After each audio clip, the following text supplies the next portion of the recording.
안녕하세요. 저는 올해 40대 중반이 된 남자입니다. 저는 몇 년 전 저에게 엄청난 일이 생기고 말았는데요. 살면서 한 번도 이런 영화에서나 나올 법한 일이 생긴 적이 없었는데 지금 생각해봐도 정말 놀라운 것 같아서 이야기해드리려고 해요. 사람 함부로 만나면 안 된다는 사실을 뼈저리게 느꼈습니다. 저는 평범한 회사원이었어요. 부모님 두 분 다 건강하셨고 외동아들이라 다들 저를 의지하셨죠. 두 분 다 정년 퇴임을 하셔서 제가 회사에서 버는 돈으로 살고 계셨지만 저는 결혼도 하지 않아서 돈이 부족하지는 않았습니다. 그때가 제가 30대에 막 들어서기 시작했을 무렵이었거든요. 원래 다들 30대가 되면 부모님들이 슬슬 결혼 이야기를 하시잖아요. 당연히 저한테도 얼른 좋은 여자 만나서 장가 가라고 했고 손주 보고 싶다고 하셨죠. 하지만 저는 하루 종일 일만 하고 주말에도 취미 생활을 즐기다 보니 여자를 만날 시간도 없었고 딱히 결혼 생각도 없었습니다. 인연이 없다면 죽을 때까지 혼자 살고 싶은 생각도 있었어요. 그런데 정말 운명은 있는 건지 한 여자를 만나게 되었습니다. 그 여자는 정말 우연히 만났어요. 제가 일이 너무 바빠서 주말에도 회사를 나갔는데 주말에는 회사 구내식당이 운영을 안 해서 회사 근처 패스트푸드점에서 간단하게 먹으려고 갔거든요. 그런데 거기서 딱 제 앞자리에 있던 여성분이 너무 아름다우신 겁니다. 햄버거를 혼자서 드시고 계셨는데 저는 첫눈에 반해버렸어요. 그래서 대뜸 그 여자의 테이블에 비어있는 의자에 앉아서 전화번호를 물었고 다행히도 알려주셔서 제가 열심히 그녀를 대시했죠. 그녀도 제가 마음에 들었는지 마음을 잘 열어주시더라고요. 저희는 전화도 자주 하고 주말에도 만나고 회사 퇴근을 하고도 만났습니다. 제가 처음 봤을 때부터 한국 사람은 아닌 것 같다고 느꼈지만 한국말을 너무 잘해서 몰라봤는데 알고 보니 북한 사람이라고 하더라고요. 몇 년 전에 탈북해서 한국으로 왔고 지금 국적은 한국이라고 했습니다. 저는 한 번도 탈북자를 본 적이 없고 TV 속에서만 보던 사람을 보니까 되게 신기하더군요. 그래서 실례가 안 된다면 어떻게 탈북했는지 이야기를 해달라고 요청했고 그녀가 흔쾌히 허락해 주어서 탈북 이야기를 들려주었습니다. 정말 제가 TV 속에서 본 것처럼 중국을 갔다가 여기저기 돌아서 한국으로 왔다고 하더라고요. 그리고 울면서 부모님 보고 싶다고 하고 두고 온 동생이 있다고 하면서 펑펑 우는데 저도 모르게 감정이 입이 돼서 울게 되는 거 있죠? 가족들과 다 같이 탈북을 했는데 흩어져서 혼자 남한으로 올 수 있었다고 합니다. 지금 어디서 뭐 하는지 모른다고 했고요. 이 여린 여자가 혼자서 그런 아픔을 가지고 있다고 생각하니 제가 많이 위로해주고 도와주어야겠다고 생각했어요. 저는 그 여자를 보고 전혀 이질감이나 괴리감이 느껴지지 않았고 같은 대한민국 사람으로 느껴지더라고요. 그 여자에게 고백을 했고 저희는 연애를 시작했습니다. 솔직히 처음에는 탈북자라고 하면 북한 연애와 한국 연애에 차이가 있어서 많이 갈등이 생길 줄 알았거든요. 그런데 그녀는 전혀 그런 거 없이 오히려 한국에 오래 살았던 여자 같았습니다. 저희는 연애하면서 싸울 일도 없었고 서로 행복할 일에만 바빴죠. 그녀의 이름은 미화예요. 김미화. 미화는 저보다 3살이나 어립니다. 연애하는 동안 3살이나 어려도 몇 년 동안 저보다 훨씬 많은 경험을 했고 배울 점도 너무 많았어요. 미화 같은 여자라면 결혼도 가능하겠다는 생각이 들었고 미화도 저와 결혼을 하고 싶다고 했습니다. 그래서 저희 부모님을 만나러 갔죠. 근데 역시나 저희 부모님은 반대했습니다. 어디서 근본 없는 애를 데리고 와서는 뭐 결혼? 꿈도 꾸지 마라. 애미 애비도 없는 애를 어디서 주워와서는 대한민국 사람도 아닌데 왜 결혼을 하려고 해? 당장 썩 나가! 저희 아버지가 많이 엄하셔서 말을 많이 거칠게 하세요. 미화는 그 말을 듣고 많이 겁을 먹었는지 주저앉더라고요. 그러면서 울기 시작하는데 너무 마음이 아팠습니다. 저는 어떻게든 아버지와 어머니를 설득하기로 했고 노력을 했어요. 그치만 절대 이해해주지 않았답니다. 근데 미화는 저와 노력하는 게 달랐어요. 정말 저희 부모님을 친부모처럼 여기면서 살뜰히 도와드렸고 한국 관습도 열심히 배우면서 저희 부모님께 결혼 허락을 받기 위해 엄청 노력했거든요. 부모님도 자신들이 생각하던 사람과 달랐는지 정말 오랜 설득 끝에 저희는 결혼 허락을 받을 수 있었답니다. 그렇게 결혼식을 올리기 위해 많은 준비를 했는데 미화는 한국에 아직 친한 지인이 없어서 하객 대행을 쓴 후 결혼식을 올렸어요. 저는 예전부터 중국이라는 나라에 너무 가고 싶었고 안 그래도 미화가 탈북을 하면서 중국을 거쳐왔기 때문에 중국을 신혼여행지로 하고 싶었어요. 그런데 미화는 제가 중국으로 가자고 하자마자 화를 불같이 내면서 중국은 절대 안 된다고 하는 겁니다. 온순하고 항상 다정하게 말을 하던 미화가 갑자기 큰 소리를 내니까 너무 당황스럽더라고요. 그래서 왜 안 되냐고 오히려 중국이 더 좋지 않냐고 물었어요. 그러니 미화는 그렇긴 한데 내가 중국에 별로 좋지 않은 기억이 있어서 그냥 우리 발리나 하와이 이런 곳 가자. 한 번밖에 없는 신혼여행 중국으로 가기 싫어. 라고 하더라고요. 그래도 중국으로 가고 싶었지만 미화가 원하니 저희는 발리로 신혼여행을 갔고 여행이 끝난 후 집으로 돌아왔습니다. 미화와 저는 저희 부모님과 함께 4명이서 살았어요. 미화가 싫어할까봐 걱정이 되긴 했지만 미화는 오히려 부모님이 생긴 것 같다며 좋아했고 다행히 부모님도 미화를 좋아해서 당분간은 같이 살기로 했답니다. 미화는 학원에서 중국어 선생님으로 일하고 있습니다. 그 어려운 중국어를 어떻게 공부했는지 중국어를 척척 잘하고 수입도 꽤 괜찮답니다. 원래 탈북자들은 일자리를 구하기 힘들다고 알고 있었는데 미화는 자기 앞가림도 스스로 잘하는 멋진 여자였죠. 저와 미화는 같이 출근하고 퇴근하기를 반복했고 주말의 하루는 무조건 데이트를 했습니다. 그렇게 평화로운 나날의 연속이었을 그때 제가 미화와 저희 어머니의 대화를 엿듣게 되었어요. 화장실에서 나오다가 우연히 안방에서 둘이서 이야기하고 있길래 여자들끼리의 비밀 이야기인가 보다 하며 궁금해서 방문에 귀를 대고 엿들었죠.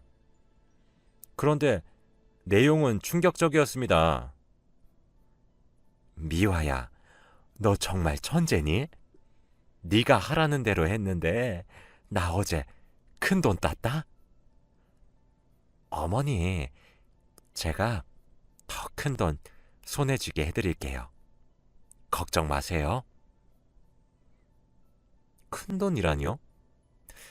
도대체 둘이서 무슨 일을 벌이고 있는지 궁금했고 방문을 열어서 물어봤습니다. 제가 방문을 여니 둘 다 놀란 얼굴로 저를 쳐다봤고 저는 큰돈? 그게 뭔데? 둘이서 지금 뭐 하고 다니는 거야? 라고 했죠.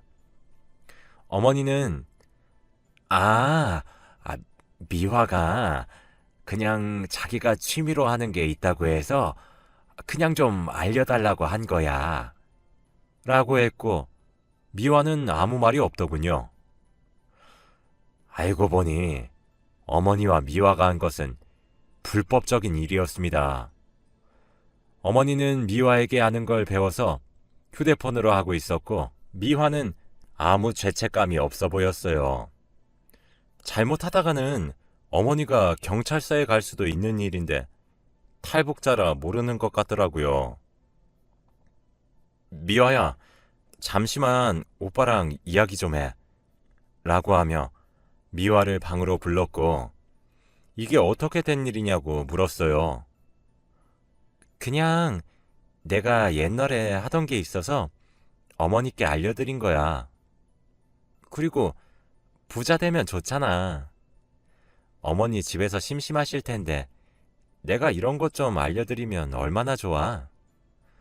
오빠가 안 하는 효도 내가 하는데 왜 그래? 미아야, 북한에서는 모르겠지만 남한에서는 저거 불법이야. 우리 어머니 경찰서 가면 어떡하니? 응? 저런 거 함부로 알려주면 안 돼. 미화는 불법이라는 소리에 화들짝 놀랐고 뭐? 불법? 여기서도 불법이야? 라고 하더라고요. 미화는 몰랐다며 어머니께 달려가서 당장 하지 말라고 하길래 저는 안심했습니다. 그런데 왜 저는 그때 미화한테 그런 거 어디서 어떻게 알아왔냐고 안 물어봤을까요? 단순히 미화가 불법인 걸 알아서 다행이라고 생각했는데 정말 바보 같았네요. 아무튼 그렇게 상황이 마무리되었답니다. 얼마 뒤 아주 기쁜 소식이 들려왔어요. 바로 미화가 부모님의 연락을 받았다는 겁니다.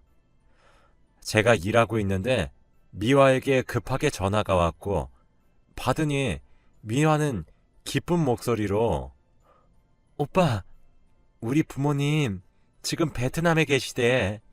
근데 지금 한국으로 오시려면 돈이 필요한데 돈이 없대. 혹시 빌려줄 수 있을까? 라고 하더군요. 미화의 부모님이 한국으로 오신다고 하니까 저도 장인어른 장모님을 드디어 뵐 수 있다는 생각에 당연히 된다고 했고 돈을 미화에게 보냈어요. 그런데 미화가 말한 액수가 좀 크더라고요. 무려 400만 원이었습니다. 탈북자라서 여권도 없고 비밀리에 보내주는 거라 비싼가 보다 했고 가족이니까 돈 계산 철저히 하지 말자고 여겼어요. 미화는 고맙다고 했고 저는 언제쯤 오실 것 같냐고 물어보니 미화는 조만간이라고만 하고 정확한 날짜를 말해주지 않더라고요.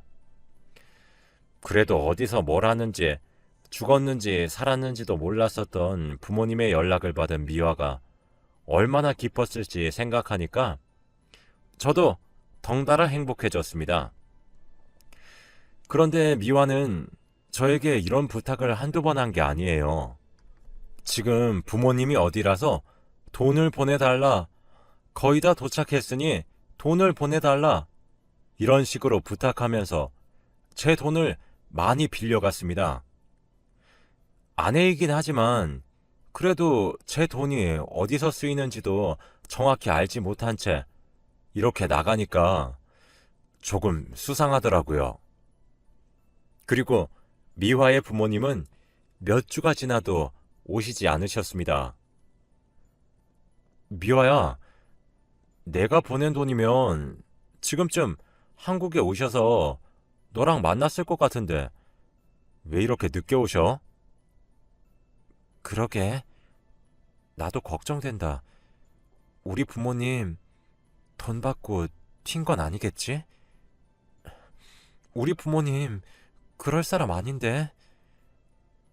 미화는 자신의 부모님을 의심했고 그렇게 말하니까 저 또한 의심이 되더군요. 미화야, 돈 가지고 달아나신 것 같아. 미화는 절대 자기 부모님이 그럴 사람이 아니라고 했고 그게 점점 현실이 되는 걸 몸소 느끼니까 미화는 점점 처량해지더군요. 몇 년 만에 부모님을 처음 볼 기회로 너무 설레고 기뻐서 해달라는 거 다 해줬는데 어떻게 자식한테 사기를 칠 수 있냐고 하면서요. 저도 이렇게 미화가 슬퍼하는 모습을 보니까 덩달아 마음이 아파왔습니다. 솔직히 보낸 돈이 적은 액수는 아니었지만 그 돈은 다시 벌면 되는 거였고 미화가 이렇게 또 상처를 받는 게 돈을 잃는 것보다 싫었어요. 미화는 자신이 부모에게 버림받았다고 생각하면서 울어댔고 저는 그런 미화를 안아주었습니다. 미화가 그렇게 슬퍼하니까 빌린 돈을 달라고 할 수도 없겠더라고요. 그렇게 장인어른 장모님은 볼 수 없게 되었답니다. 제가 미화가 너무 슬퍼하고 혼자라는 생각을 많이 하니까 친구라도 사귀었으면 좋겠다는 생각에 열심히 알아보고 미화에게 탈북자 친구들을 만나는 행사를 추천해 줬어요. 미화야, 내가 이거 찾은 건데 너처럼 탈북자 친구들이 여기서 친구도 사귀고 공감되는 이야기도 많이 한대. 여기 가서 너도 친구들 사귀어 보는 거 어때? 미화는 갑자기 당황을 하면서 아니, 왜 시키지도 않은 짓을 해? 난 괜찮아. 친구 없어도 돼. 오빠만 있으면 돼. 라고 하더라고요. 그래도 남편 입장에서는 아내가 힘이 좀 생기게 친구들과 만나서 북한 이야기도 하고 에너지도 얻길 바랬는데 말입니다. 근데 생각해보니 저는 미화가 북한 말을 쓰는 걸 본 적이 없더라고요. 처음 봤을 때부터 미화는 완벽한 한국어를 썼었고 그리고 학원에서는 늘 중국어를 쓰니까 북한 말을 쓴 걸 본 적이 없었어요. 미화야, 나 너 북한 말 쓰는 거 궁금한데 한번 보여주면 안 돼? 그냥 너무 귀여울 것 같아서 그래. 근데 미화는 갑자기 정색을 하면서 말을 했어요.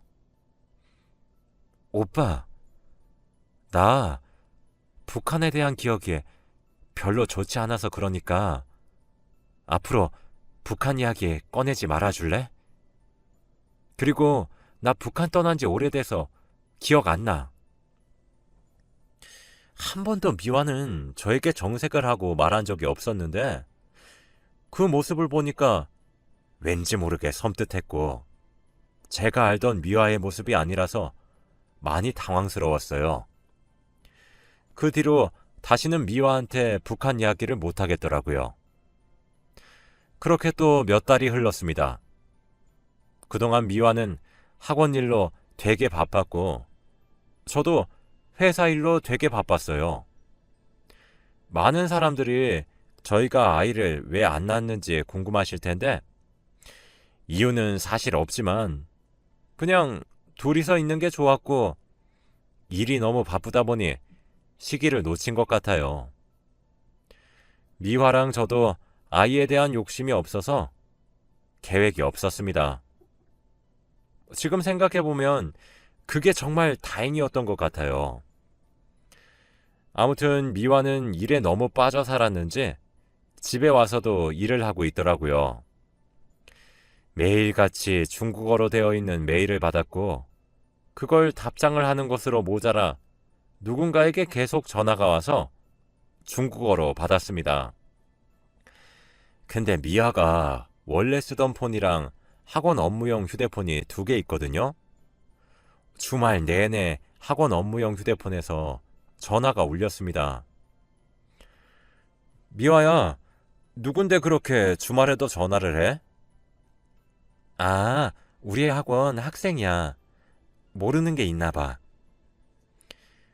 저는 솔직히 그때 미화가 조금 의심스러웠지만 중국어를 할 줄 모르는 제가 뭘 어떻게 할 수 있었겠습니까?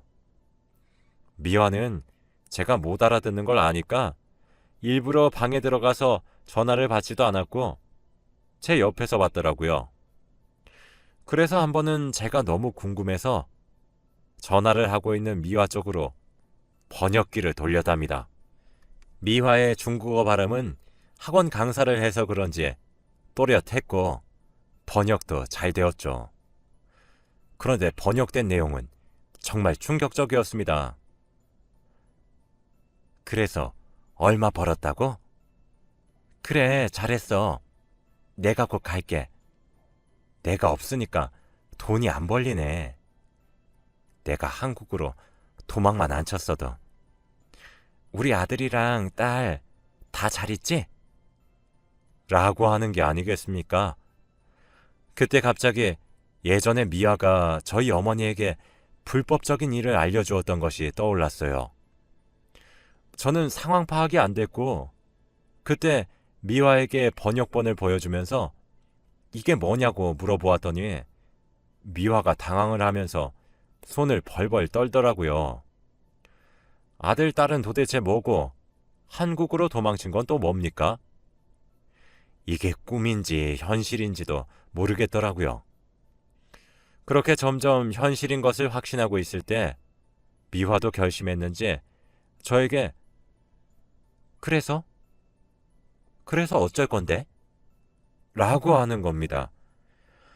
저에게 얼굴색 하나 안 변하고 거짓말한 사람이 어떻게 이렇게 당당할 수 있나요?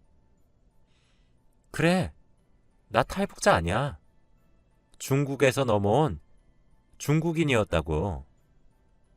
그리고 중국에서 한 건 했다가 일이 커져서 한국으로 도망친 거야. 아들이랑 딸도 중국에 있어. 미화의 말을 도저히 믿을 수가 없었어요. 순진하고 온순한 미화가 어떻게 이런 반전이 있을 수 있나요? 저는 입이 떡 벌어진 상태에서 말문이 턱 막혔고 미화는 오히려 당당했습니다. 그러니까 내가 큰돈 벌어준다고 했잖아. 그때 나 안 맞고 내 말만 들었으면 지금쯤 부자 되어 있었을 텐데. 나랑 이혼할 거지? 어떻게 이런 일이 저한테 일어날 수 있죠? 알고 보니 미화는 저에게 부모님한테 보낼 돈은 다 중국에 있는 아들, 딸한테 보낸 거였고 중국인에게 온 전화와 메일도 다 자기 동업인이었다고 했습니다. 이런 모습을 보니까 저는 화가 나는 건 둘째치고 어이가 없더라고요. 애초부터 북한말을 못한다고 했을 때부터 알아봤어야 했는데 너무 어처구니가 없었죠. 이런 양아치 같은 여자한테 잘못 걸려서 사기 결혼을 당한 거 아닙니까? 전 미화를 고소했습니다. 저희 부모님도 어떻게 집안에 이런 여자를 들이냐고 하면서 화를 내셨지만 화가 제일 많이 났던 사람은 바로 접니다. 얼마나 저를 만만하게 봤으면 이랬을까요? 미화는 중국인이라서 중국으로 가서 처벌을 받아야 한대요. 무슨 이런 국제적 망신이 다 있나요? 지금은 몇 년이나 지난 일이지만 지금 생각해도 정말 대박이었습니다. 글을 쓰면서도 그때의 기분이 생생하게 느껴지네요. 여러분들도 함부로 결혼하지 마세요. 큰일 납니다. 제 이야기는 여기까지입니다. 들어주셔서